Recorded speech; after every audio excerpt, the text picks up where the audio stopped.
एक बार की बात है, मैं अपने एक मित्र का तत्काल कैटेगरी में पासपोर्ट बनवाने पासपोर्ट ऑफिस गया था।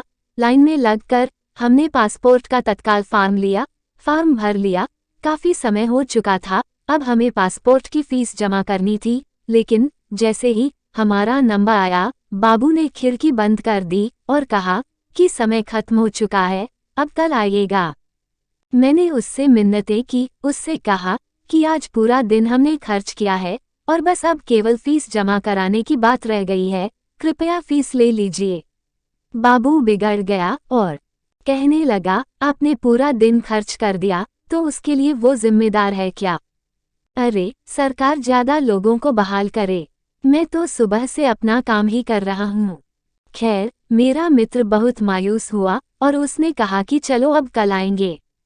मैंने उसे रोका, कहा कि रुको, एक और कोशिश करता हूँ। बाबू अपना थैला लेकर उठ चुका था।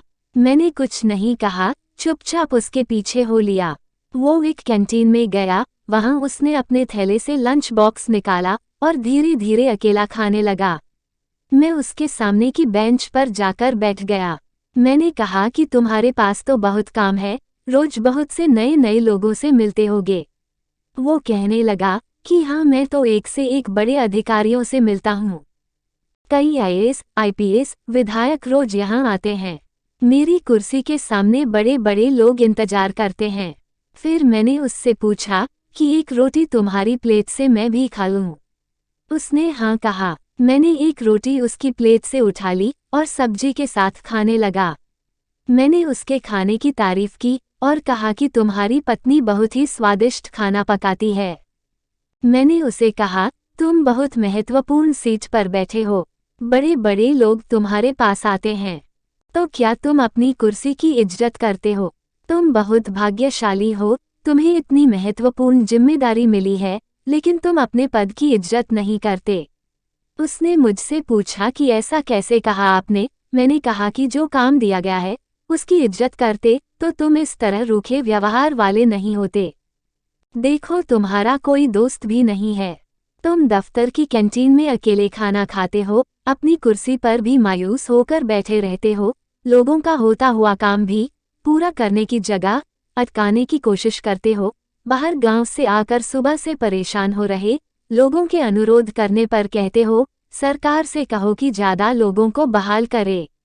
अरे, ज्यादा लोगों के बहाल होने से तो तुम्हारी अहमियत घट जाएगी, हो सकता है तुमसे यही काम ही ले लिया जाए। भगवान ने तुम्हें मौका दिया है रिश्ते बनाने के लिए, लेकिन अपना दुर्भाग्य देखो, तुम इसका लाभ उठाने की जगह रिश्ते बिगाड़ रहे हो। मेरा क्या है, कल आ जाऊंगा या परसों आ जाऊंगा, पर तुम्हारे पास तो मौका था किसी को अपना एहसानमंद बनाने का, तुम उससे चूक गए। मैंने कहा कि पैसे तो बहुत कमा लोगे, लेकिन रिश्ते नहीं कमाए तो सब बेकार है। क्या करोगे पैसों का? अपना व्यवहार ठीक नहीं रखोगे तो तुम्हारे घर वाले भी तुमसे दुखी रहेंगे। यार दोस्त तो पहले से ही नहीं है। मेरी बात सुनकर वो रुआसा हो गया।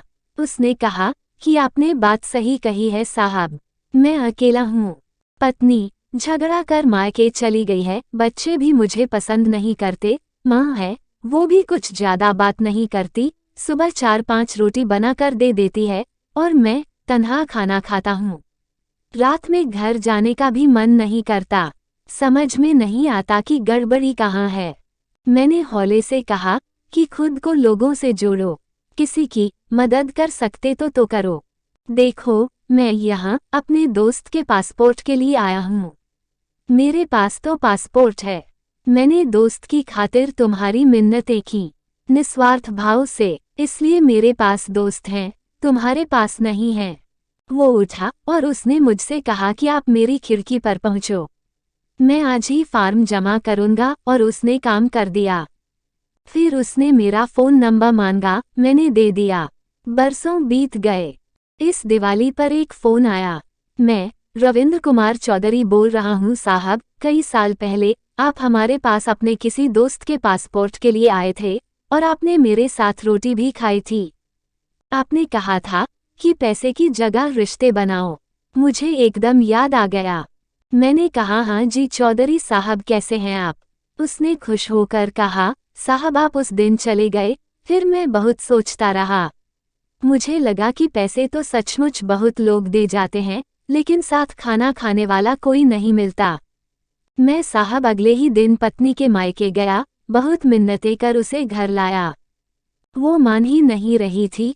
फिर वो खाना खाने बैठी तो मैंने उसकी प्लेट से एक रोटी उठा ली, कहा कि साथ खिलाओगी। वो हैरान थी, रोने लगी, मेरे साथ चली आई। बच्चे भी साथ चले आए। साहब, अब मैं पैसे नहीं कमाता, रिश्ते कमाता हूँ। जो आता है उसका काम कर देता हूँ।